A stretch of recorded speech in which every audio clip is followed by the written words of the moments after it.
Set your mind on a definite goal and observe how quickly the world stand aside to let you pass. Napoleon Hill. जब आपने आपका मन में को एक डिफिनाइट गोल में केंद्रित करेंगे तो ये सारा विश्व आपका उस गोल को अचीव करने में मदद करेंगी। Napoleon Hill. नमस्ते दोस्तों, हम LIC एडीओ 2023 रिक्रूटमेंट का जो मेन एग्ज़ाम 23 मार्च अप्रैल को होने वाला है उसके लिए हमें एक इंश्योरेंस अवेयरनेस का सीरीज स्टार्ट किया था जिसका आज पार्ट 5 है। तो चलिए शुरू करते हैं। Question number 1, which of the following statement is true? इसमें से कौन सा स्टेटमेंट ट्रू होगा? तो देखिए यहाँ पर जो पहला वाला जो ऑप्शन है, option number 1 is the right answer. Insurance is a method of sharing the loss of a few by many. Insurance क्या होता है? कुछ थोड़ा लोगों की जो प्रॉब्लम होता है उसके उसके लिए उसको भरपाई करने के लिए एक मास पॉपुलेशन ने थोड़ा थोड़ा करके लॉस शेयर करके इस फ्यू लोगों का लॉस को सब शेयर करता है, इसको इंश्योरेंस कहता है। चलते हैं नेक्स्ट क्वेश्चन की तरफ। Question number 2, why do insurers arrange for survey and inspections of the property before acceptance of a risk? क्यों कोई कंपनी सर्वे करता है, इंस्पेक्शन करता है कि उसका एसेट का रिस्क क्यों कितना है, इस बारे में जानने के लिए क्यों इंस्पेक्शन करता है? तो यहाँ पर option number 1 is the right answer. To assess the risk for retaining purpose is the right answer. चलते हैं नेक्स्ट क्वेश्चन की तरफ। Question number 3, which of the below option best describes the process of insurance? Insurance का process को सब best description इसमें कौन सा है? तो यहाँ पर देखिए option number 2 is the right answer, sharing the losses of few by many. चलते हैं नेक्स्ट क्वेश्चन तरफ। Question number 4, in customer relationships the first impression is created. यहाँ पर ये प्रीवियस ईयर इस साल AO का 23 का जो एग्जाम हुआ उसमें पूछा गया था। यहाँ पर जो ऑप्शन है, option number 4 is the right answer. By being on time, showing interest and being confident is the first impression is to create. चलते हैं नेक्स्ट क्वेश्चन की तरफ। Question number 5, select the correct statement. इसमें से कौन सा statement correct होगा? तो option number 3 is the right answer. Ethical behaviour helps in developing trust between the agent and the insurer. Company और एजेंट लोग को एथिकल बिहेवियर एक ट्रस्ट बिल्डअप करता है। ये फाइनेंस की मार्केटिंग रिलेटेड क्वेश्चन होता है। चलते हैं नेक्स्ट क्वेश्चन की तरफ। Question number 6, active listening behaviour इनसे कौन सा है एक एक्टिव लिसनिंग बिहेवियर है?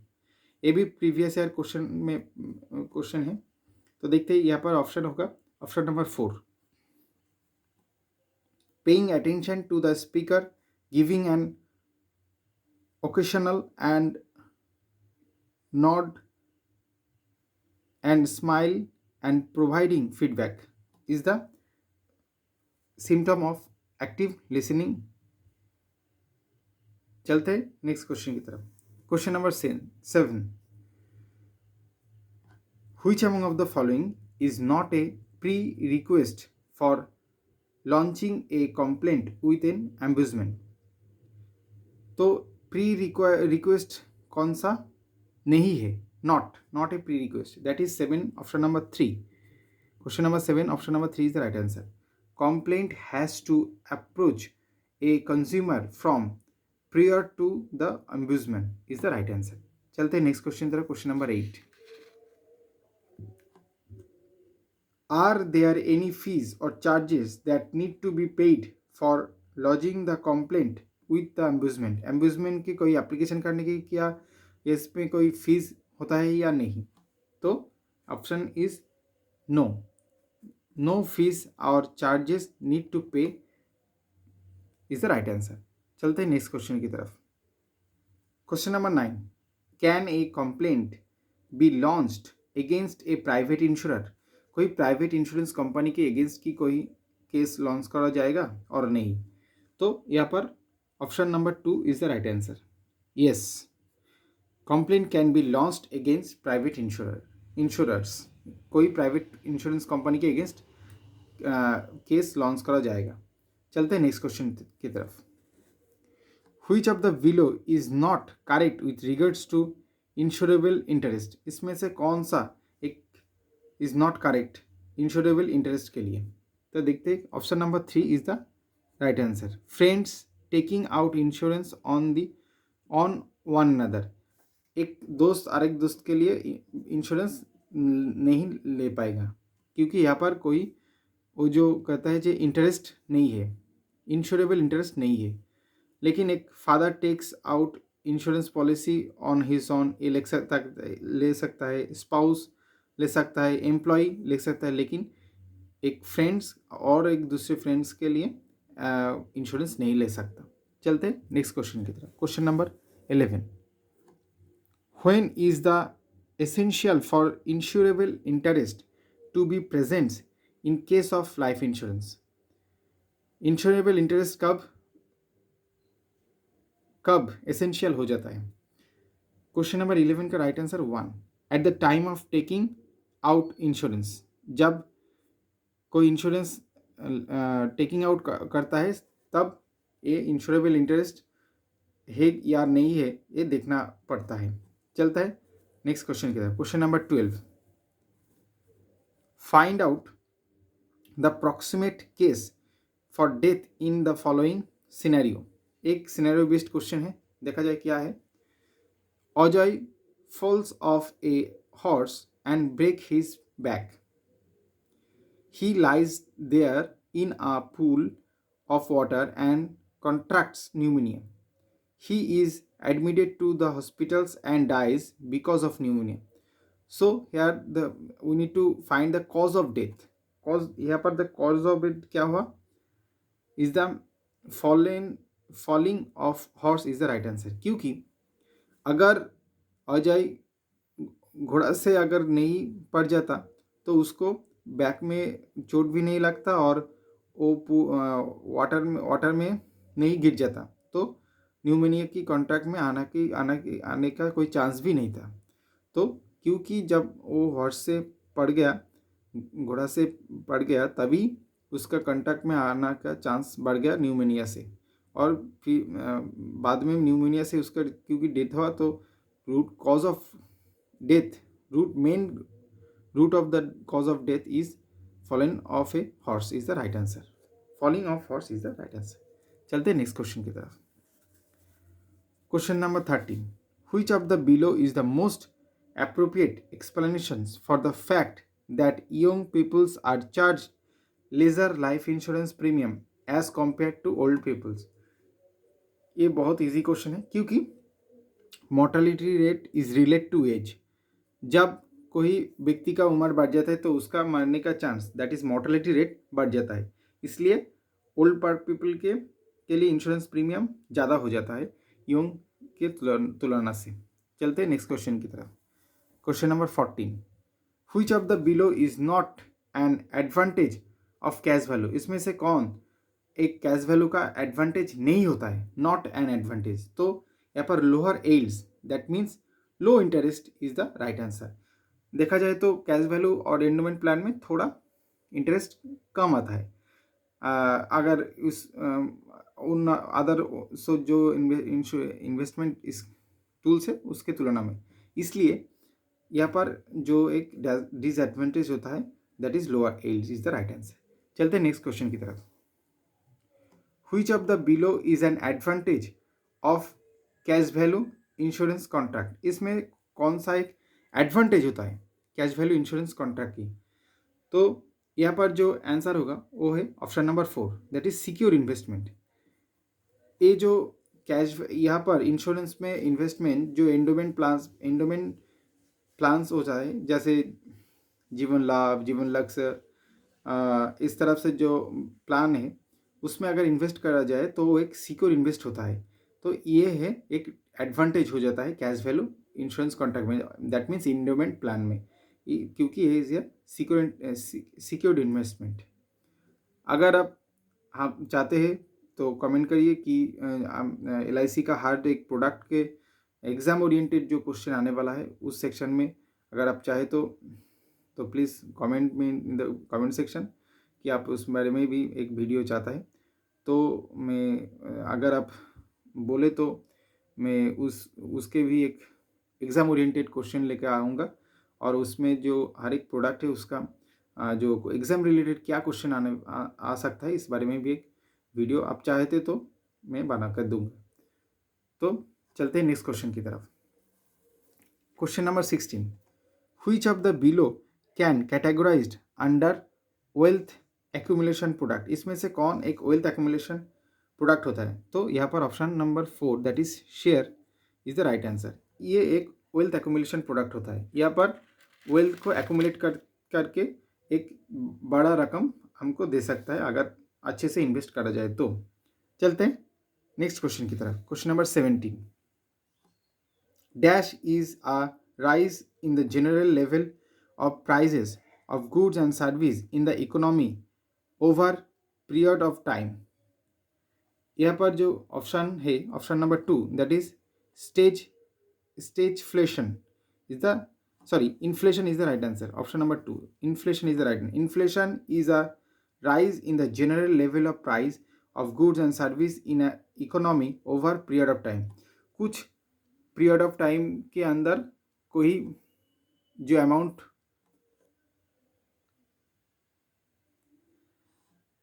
कोई एक सर्टेन टाइम पीरियड के अंदर जो प्राइस का गुड्स एंड सर्विस प्राइस का जो इंक्रीज होता है इसको हम इन्फ्लेशन कहता है।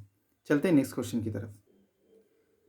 Question number 18, which of the below is not a strategy to maximise discretionary income? तो यहाँ पर option number 4 is the right answer that is insurance purchase. चलते हैं नेक्स्ट क्वेश्चन की तरफ। Which among of the following is the best advice to purchase a term plan? इसमें से कौन सा एक बेस्ट एडवाइस होता है एक टर्म प्लान बाई करने के लिए?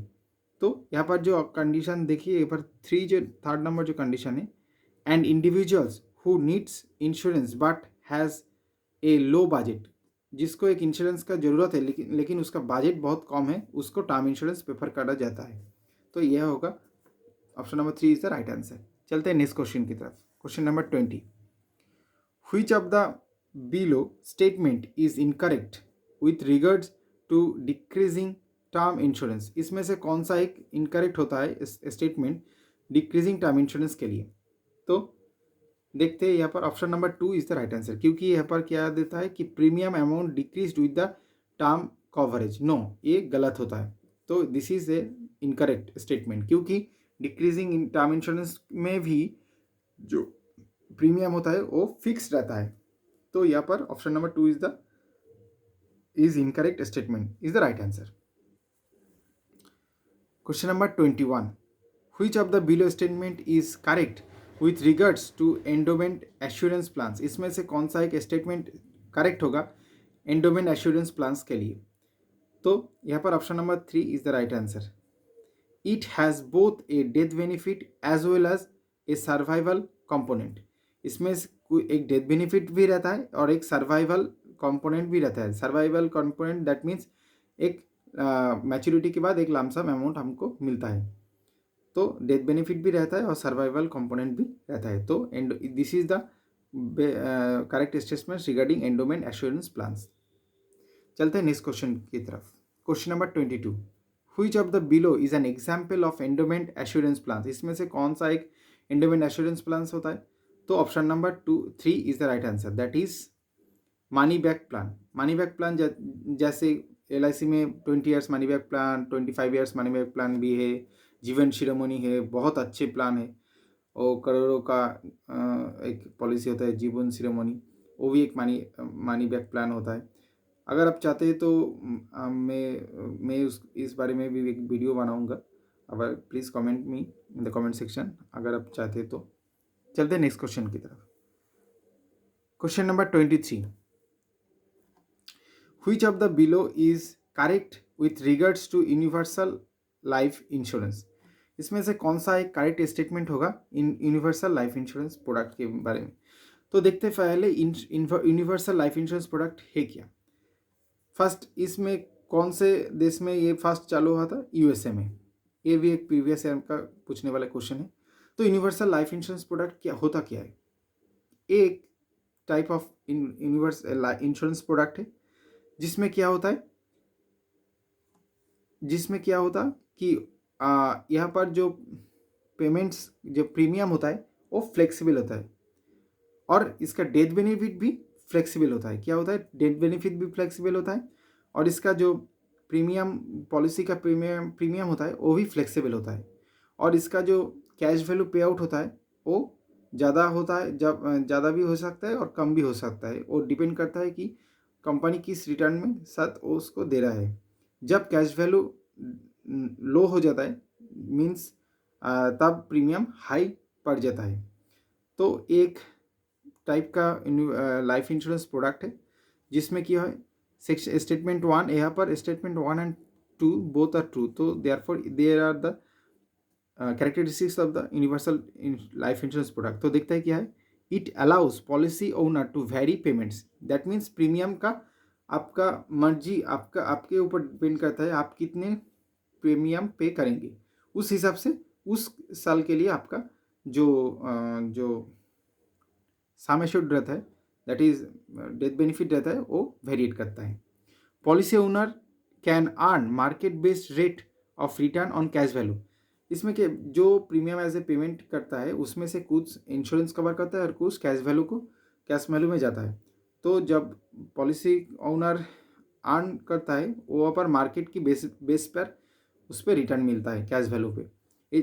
इस अलावा और कुछ बेनिफिट है जैसे डेथ बेनिफिट फ्लेक्सिबल होता है, यहाँ पर जैसे प्रीमियम भी फ्लेक्सिबल होता है वहाँ पर डेथ बेनिफिट भी फ्लेक्सिबल होता है। और जब कैश वैल्यू डाउन हो जाता है तो इसके लिए प्रीमियम भी उस समय प्रीमियम भी हाई हो जाता है इस यूनिवर्सल लाइफ इंश्योरेंस प्रोडक्ट में। ये पहले यूएसए में चालू किया था इस टाइप का इंश्योरेंस को। चलते हैं नेक्स्ट क्वेश्चन की तरफ।